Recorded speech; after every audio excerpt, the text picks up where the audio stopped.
আজকে আমি আবার খুব রেগে গেছি কাদের ওপরে, এই সমস্ত মানুষের ওপরে যারা আজকে ওই মহুয়া মৈত্রের বাড়ি না পার্টি অফিস কিসের সামনে ডিম ছুটছিলেন।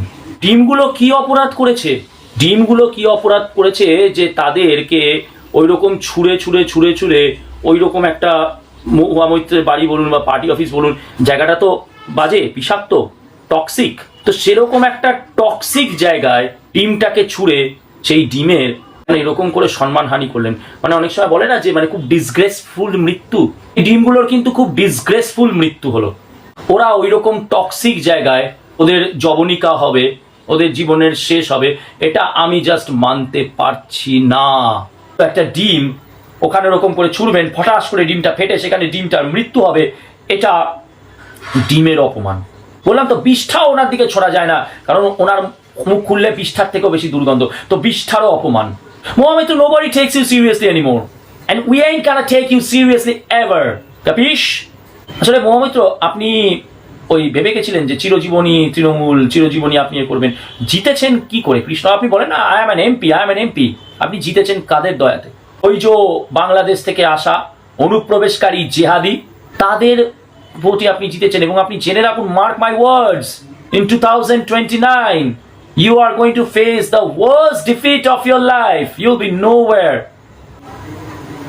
এই যে বলি colonial hangover, Mahua Moitra is a typical example of Thomas Babington Macaulay's anti-Indian education. Babington Macaulay বলেছিলেন, আমার ইয়েতে যদি পড়াশোনা কেউ করে তাহলে 6 মাসের মধ্যে সে তার রুট, তার কালচারকে ঘৃণা করতে শিখবে। মহুয়া মৈত্র হচ্ছেন তার জলজ্যান্ত এক্সাম্পল।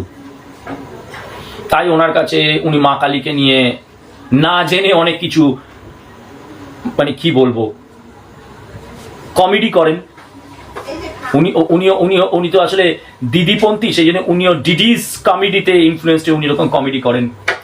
শিবলিঙ্গকে অ্যাটমিক ভাবাজ অ্যাটমিক রিসার্চের ওই যে সিফালকার, যদিও শিবলিঙ্গের আর ওই সিফালকারের মধ্যে Mahua Moitra there is a deep rooted connection. আমি একটু আগে বললাম যে এনার দিকে বিষ্ঠা ছোড়াও পাপ, কারণ ইনি যখন মুখ খোলে বিষ্ঠার থেকেও এনার মুখ থেকে দুর্গন্ধ বেরোয়। দাম্ভিক, দম্ভ, ওই যে বললাম ইংরাজি বলতে পারে, 2 পয়সার সাংবাদিক। আমি বুঝি না, যখন সাংবাদিকদেরকে এইভাবে অপমান করেছিল 2 পয়সার সাংবাদিক, তারপরে সাংবাদিকরা কি করে এই মহিলার বাইট নেন? কেন আপনারা বয়কট করেন না? আপনাদেরকে তো 2 পয়সার বলেছে, আপনারা মানে প্র্যাকটিক্যালি 2 পয়সার জন্য জুতো চাটেন, মানে এটাই মহুয়া মৈত্র বলতে চেয়েছে। তারপরেও বলি সাংবাদিকদেরকে, আপনাদের লজ্জা করে না? মহুয়া মৈত্র বাইট নিচ্ছেন, তো মহুয়া মৈত্র তো বেসিক্যালি সত্যি তো আপনাদেরকে তো 2 পয়সার সাংবাদিক হিসেবেই আপনাদের জাস্টিফাই করে দিচ্ছে।